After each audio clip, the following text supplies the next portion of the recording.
m'aviez connu en ces années 40, vous auriez découvert la rebelle motivée par l'évidence du refus et de la nécessité d'organiser la réplique. Alors oui, la résistance fut mon camp. Dans les maquis, nous étions quelques jeunes en rupture de société, clandestins et silencieux qui rêvions notre avenir dans une Europe sans frontières, où chacun se reconnaîtrait selon sa culture et sa langue, en attachement et fidélité au territoire qu'il a vu naître. Nous rêvions d'une Europe des peuples.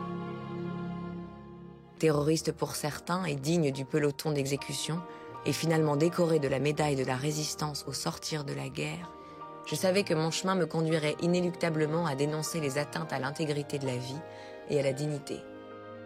Je comprenais que les murs les plus contraignants et les plus violents n'étaient pas les murs des prisons, ni ceux de béton, de pierre ou de fer qui vous opposent un obstacle physique, mais ceux qu'une quelconque dictature vous force à porter en vous-même.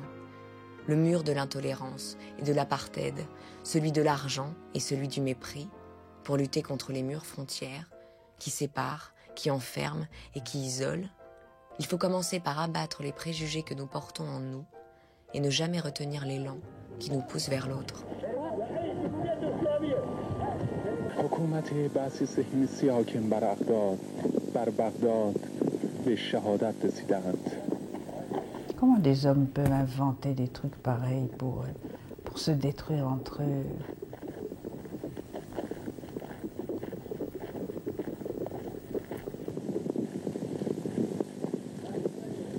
J'ai amené un film à François qui avait été pris par un... Mais ça doit être celui-là. Ça doit être celui-là. Je l'avais apporté comme argument pour François, parce que quand je lui racontais, et il me disait, mais tu te laisses manipuler. Et je lui dis, mais enfin, quand on regarde ce film, et quand on voit ce film, tu ne peux pas dire que je me laisse manipuler, cet homme, il est mort. Cette femme, c'est horrible, cette image. Et tu ne peux pas dire que c'est de la manipulation. Et c'est là où il a changé sa façon de voir. Enfin, il dit comment on peut tolérer des choses comme ça. Cette population a été sacrifiée à des intérêts financiers, des intérêts politiques qui sont de très mauvais aloi. Et l'argent rend fou. Le profit rend fou. Les hommes sont fous.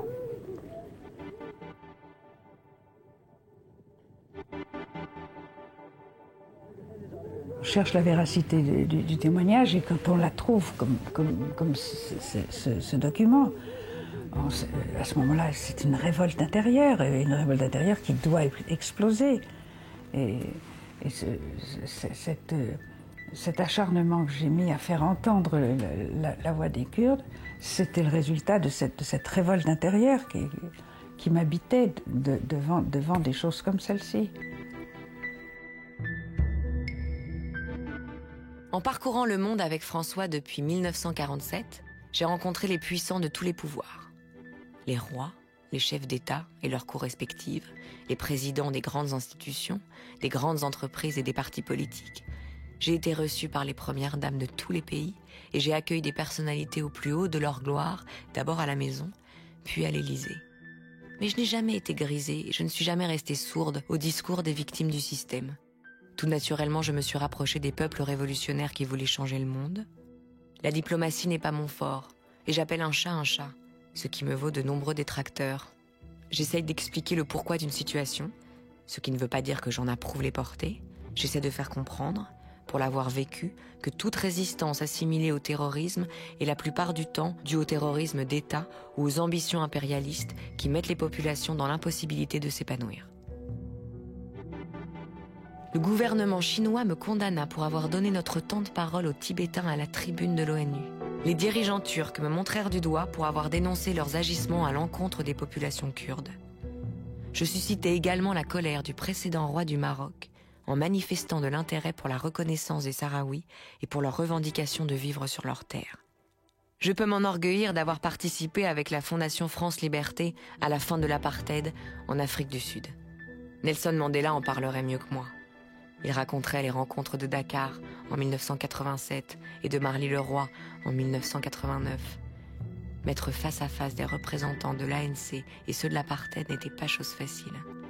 Mandela était encore en prison, mais sa voix nous parvenait tout au long de ses premières rencontres. Ce fut un premier pas qui favorisa les négociations ultérieures et le processus de paix. Le moment était venu et ce petit déclic engagea un grand changement. France Liberté, la fondation que j'ai créée en 1986, reconnue d'utilité publique et accréditée du statut consultatif auprès de l'ONU, m'ouvre enfin des tribunes qui résonnent de mes interrogations. C'était une façon de m'inscrire dans la démarche du contre-pouvoir souhaitée par François dès son accession au mandat présidentiel. On fait soi-même son avenir. Vous savez, quand j'avais 17 ans, quand j'étais jeune, ce qu'on appelle la jeunesse aujourd'hui, on n'avait pas d'avenir. Hitler nous avait promis le fascisme pour 1000 ans. Et on était aux 4 premières années en France. 4 ans. C'est court. Et on ne savait pas si ça allait être demain, ou si ça allait être dans 10 ans, ou ça allait être dans 20 ans, ou ça allait peut-être toute ma vie. Et toute ma vie, vivre en essayant de résister à quelque chose qui vous broyait. Eh bien, je crois qu'aujourd'hui, ils sont dans la même situation. Et moi, quand je préconise beaucoup l'esprit de résistance, dire non, ne pas prendre argent comptant tout ce qu'on vous raconte, tout ce qu'on veut bien vous faire avaler, et tout discuter. Bon, souvent, c'est agaçant pour mon entourage. Ma mère, quand j'étais petite, me disait « arrête de protester ». Eh bien, souvent à la Fondation, ils me disent « vous êtes quand même un peu trop radical ». Mais j'ai mis « il faut l'être, pour obtenir le minimum, il faut être très radical et vraiment opposer une force sans concession. Et bien aujourd'hui, la jeunesse d'aujourd'hui, elle se trouve dans cette situation. Et d'ailleurs, elle le démontre. Depuis peu de temps, on a des réactions de tous ces jeunes sur les grandes places, le printemps arabe, etc., etc. Ça prouve qu'aujourd'hui, ce système a tellement exagéré dans la démesure, a tellement pressuré non seulement la vie humaine, les richesses humaines, mais les richesses naturelles, qu'aujourd'hui, il y a tout un mouvement qui s'est dit « halte là, assez, ça suffit ». Eh bien, ce mouvement, nous, on y travaille. Moi, je peux dire, j'y ai travaillé toute ma vie. Même quand François était au pouvoir, même quand, pendant la 4e République, il a été ministre plusieurs fois, chaque fois, je réagissais aux mesures qui étaient prises en disant « mais pourquoi ?» Je posais des questions. Je n'étais pas une contestataire permanente, mais je posais toujours les questions qui gênaient, les questions auxquelles il ne m'apportait pas de réponse. Bon. Et ça construit peut-être le personnage que je suis aujourd'hui, et surtout ça a construit la fondation et tous ceux qui sont autour de moi dans cette fondation.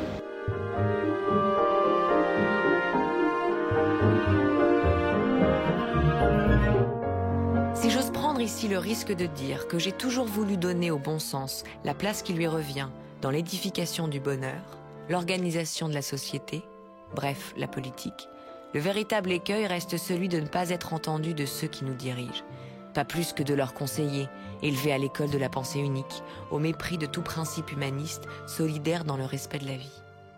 Mes amis socialistes au gouvernement n'ont pas manqué de me faire des recommandations afin que je limite mon engagement à des œuvres humanitaires. Pour eux, je devais cesser de faire de la diplomatie parallèle et taire mes idées politiques. Obéissante et un peu meurtrie, j'ai engagé France Liberté dans le soutien à des projets de terrain en partenariat avec des associations locales. J'ai cependant gardé les yeux grands ouverts et l'écoute attentive. La Fondation mena alors des campagnes d'alphabétisation au Salvador et en Afghanistan et pénétra les milieux révoltés de la population. En Afrique, nous creusions des puits et bâtissions des dispensaires. Au Kurdistan, nous construisions des écoles. Et en Afghanistan, nous lancions des campagnes d'information pour la lutte contre le sida. Pour tous, nous avons rédigé en 17 langues le passeport contre le racisme.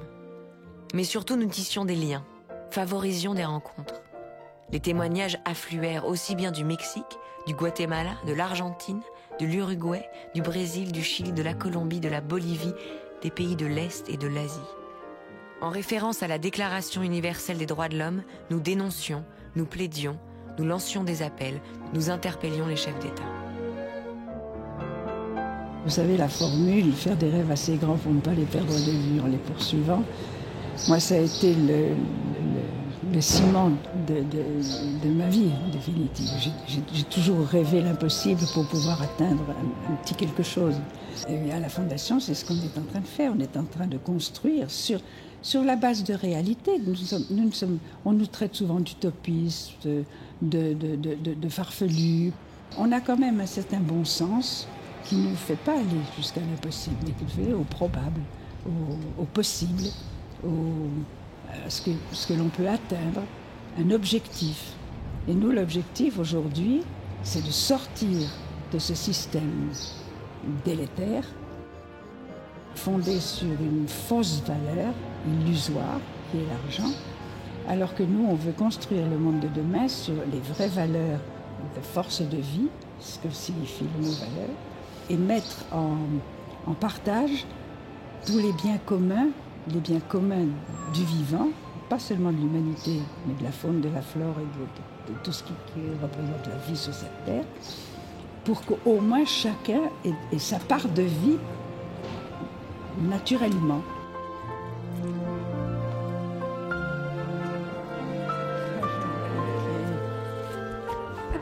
Bem-vinda. E aí, como é que tá? Meu pai, Zé Francisco, meu père do prefeito. Bom.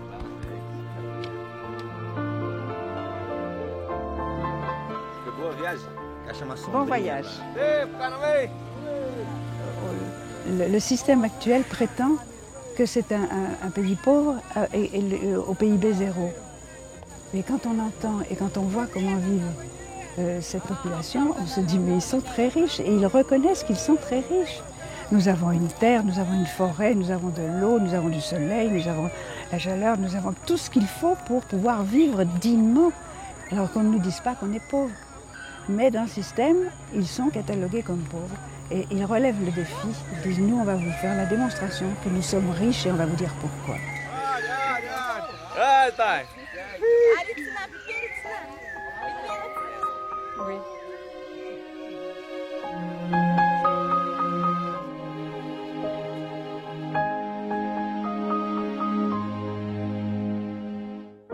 Cette réflexion altermondialiste que nous menions au début des années 2000 s'est trouvée alimentée, au courrier de la Fondation, par un afflux massif de témoignages relatant l'inquiétude des populations au sujet de l'accès à l'eau potable. La guerre de l'eau de Cochabamba en Bolivie a fini de me convaincre et j'ai décidé de donner un autre cours à la vocation de la Fondation. Les statuts furent modifiés et la Fondation entreprit ses premières actions avec pour objectif de sortir l'eau, cet élément vital, de tout processus commercial. L'eau n'est pas une marchandise, devant notre slogan. Nous étions convaincus de la justesse de ce combat. 3 jours sans eau et c'est la mort. Une seule gorgée d'eau polluée et c'est aussi, dans bien des pays, la maladie infectieuse mortelle. Priver un homme, une femme, un enfant d'eau potable, c'est un crime. Et cela devra un jour être dénoncé avec d'autant plus de vigueur que c'est dans certains pays un crime d'État.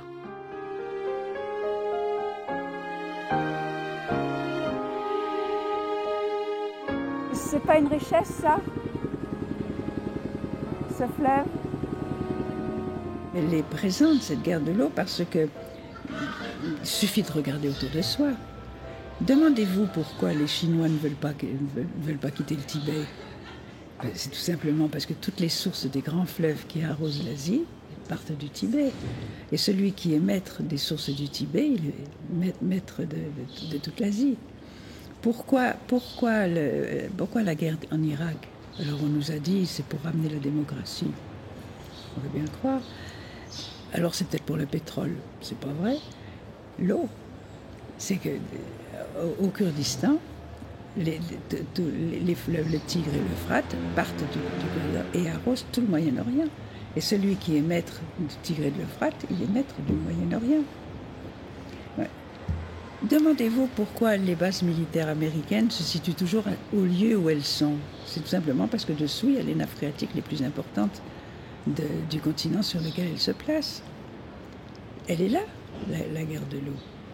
Et actuellement, elle est déguisée, personne n'y pense, mais nous savons qu'elle est là. Et que quelqu'un défende sa source, il y aura une véritable guerre des armes.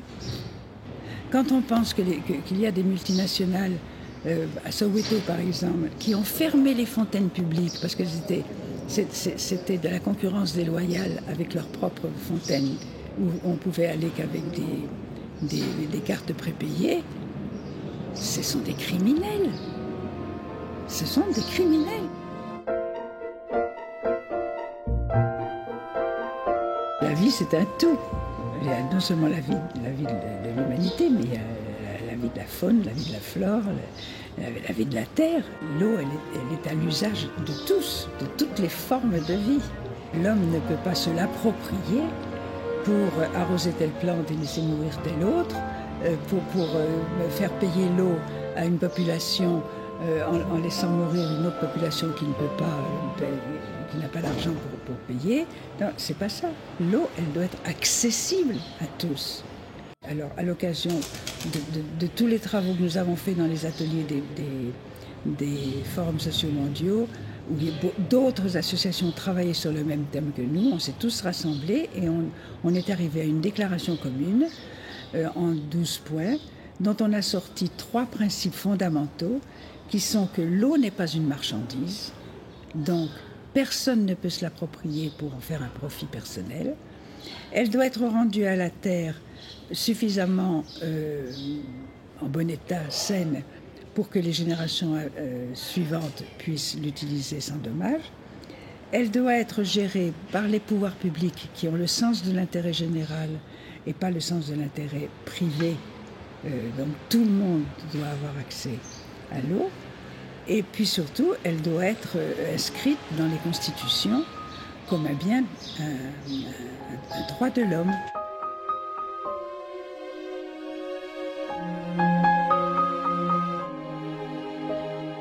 Je suis à l'image de ma fondation. J'ai peu de moyens, mais de nombreux amis. Je ne parle pas de mes amis historiques. À mon âge, on en a beaucoup. Je parle de mes nouveaux amis, de campagne.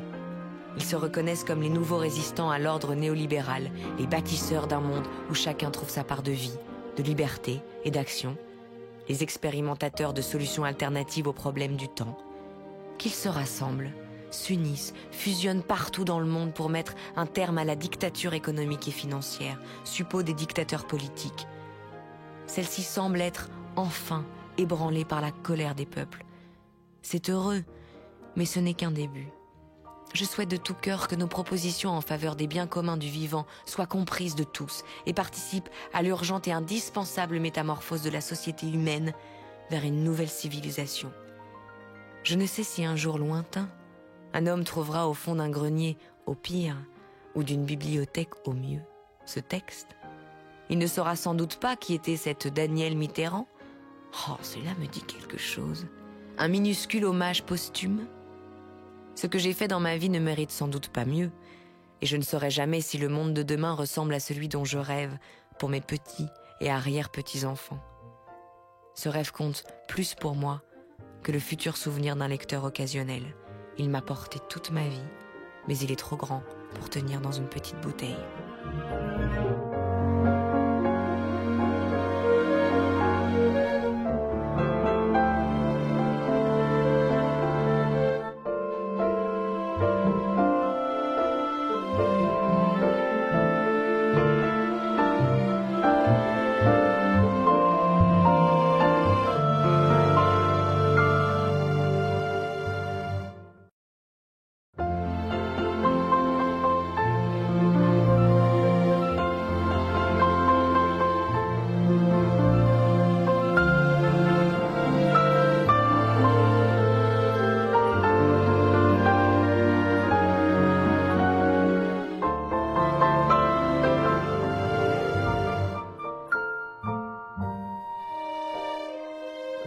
C'est une voix qui vous parle, hein, elle n'a pas de visage.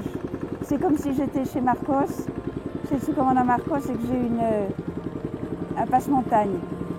C'est l'idée qui passe, c'est pas le visage, c'est pas la personnalité. Mais il faut que l'idée soit forte et soit bonne, et qu'elle soit bien fondée sur une réalité.